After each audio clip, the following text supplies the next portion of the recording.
Figure libre, Vincent Hervouette, 4 semaines après les élections en Catalogne, le Parlement de Barcelone fait sa rentrée. Pour les indépendantistes, sonne l'heure de vérité. Oui, la trêve des confiseurs, je vais y arriver. La trêve des confiseurs en Catalogne est terminée. On a tiré les rois, mais Felipe reste en place. Et on se remet à table à l'auberge espagnole. Alors pour suivre, il faut aimer le droit constite et le verbe lyrique, l'agilité comptable et les astuces de la propagande. Dans l'épisode précédent, l'électeur matraqué s'est obstiné. Il a réélu ceux qui avaient proclamé la République de Catalogne, provoquant la fuite immédiate des sièges sociaux, le départ en exil ou en prison des principaux dirigeants et le retour de Madrid aux manettes.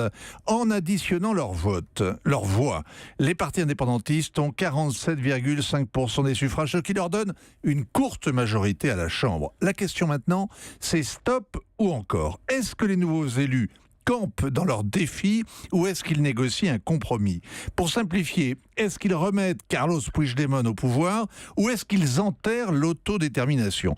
L'élection du président est programmée à la fin de la semaine prochaine, mais la désignation du bureau du Parlement ce matin va donner la réponse. Carlos Puigdemont risque d'être arrêté s'il revient de Bruxelles pour gouverner la région. Alors les juges l'attendent de pied ferme. Il est mis en examen pour rébellion, sédition, malversation de fonds publics.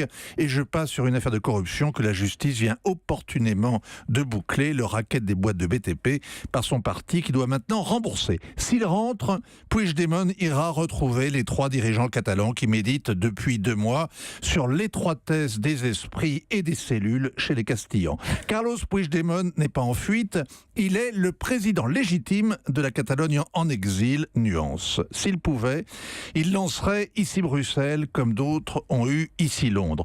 Il a échoué à obtenir la reconnaissance des instances européennes et c'est pour ça qu'il mène une campagne acharnée pour un second mandat. Ensemble pour la Catalogne, son parti, et la gauche républicaine de Catalogne, qui était hésitant, ont fini par se rallier à sa candidature. Concrètement, comment ça se passerait? Il s'imagine gouverner à distance, une présidence offshore, un règne par Skype.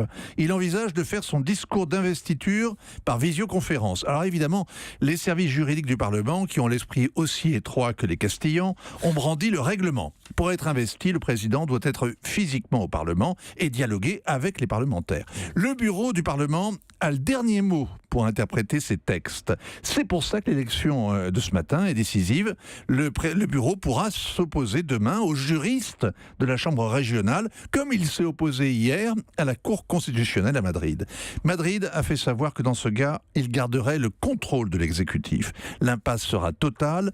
Elle a déjà coûté 1 milliard d'euros aux Catalans et ce feuilleton est fascinant mais ruineux. Vincent Hervouette, Axel. Oui, finalement, Vincent, Madrid a gagné. C'est le pouvoir central qui a les manettes. Vous devriez dire ça à Mariano Rajoy, ça lui ferait plaisir parce que lui, il est plutôt en loc. Il est débordé par Ciudadanos, le parti centriste qui se fait sa pelote sur son dos.